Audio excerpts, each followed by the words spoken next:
Telugu Desam party parliamentary party నేతలకు సంబంధించి ఒక విచిత్రమైనటువంటి లెక్క ఉంటుంది. మొట్టమొదటి పార్లమెంటరీ పార్టీ నాయకుడు ఉపేంద్ర, అప్పట్లో రాజీవ్ గాంధీ ప్రధానమంత్రిగా ఉన్నప్పుడు. అప్పటి నుంచి చూసుకుంటే పార్లమెంటరీ పార్టీ నాయకులు ఎక్కువ మంది ఆ తర్వాత పార్టీలో లేరు, రెబల్స్ అయ్యారు.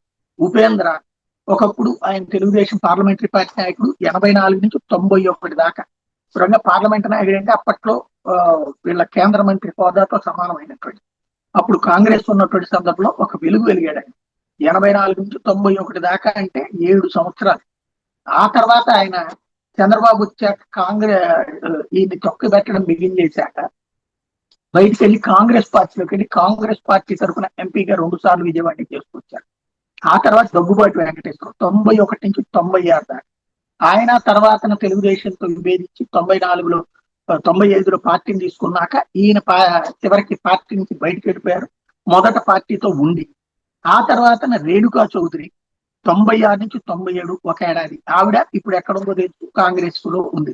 అట్లాగే మందా జగన్నాథం 97 నుంచి 98 ఆయన బయటికి వెళ్ళిపోయినటువంటి పరిస్థితి. ఎర్రనాయుడు మాత్రం పార్టీలోనే ఉన్నారు 98 నుంచి 2009 దాకా. దాదాపుగా 11 సంవత్సరాలు ఉన్నది ఆయనే అనమాట. వాళ్ళ కుటుంబం కూడా ఇప్పటికీ లాయల్టీ ఉంది. తర్వాత నామా నాగేశ్వరరావు 2009 నుంచి 14 అంటే 5 సంవత్సరాల పాటు.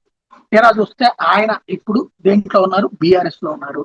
అలాగే సుజనా చౌదరి 2014 నుంచి 19 5 సంవత్సరాల పాటు ఆయనే.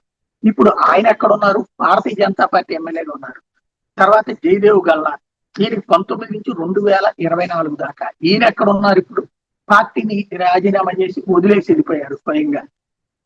తర్వాత ఇప్పుడు లావు శ్రీకృష్ణదేవరాయలు వైసీపీ నుంచి వచ్చి ఇప్పుడు పార్లమెంట్ నాయకులు ఉన్నారు. ఈ మొత్తం మీద చూస్తే ఎర్రనాయుడు ఒక్కడే ప్రస్తుతం పార్టీలో ఉన్నటువంటి, ఇది పార్టీలో ఉండగానే చనిపోయింది. ఇప్పుడు లావు శ్రీకృష్ణదేవరాయలు ఏం చేస్తారని చూడాలి.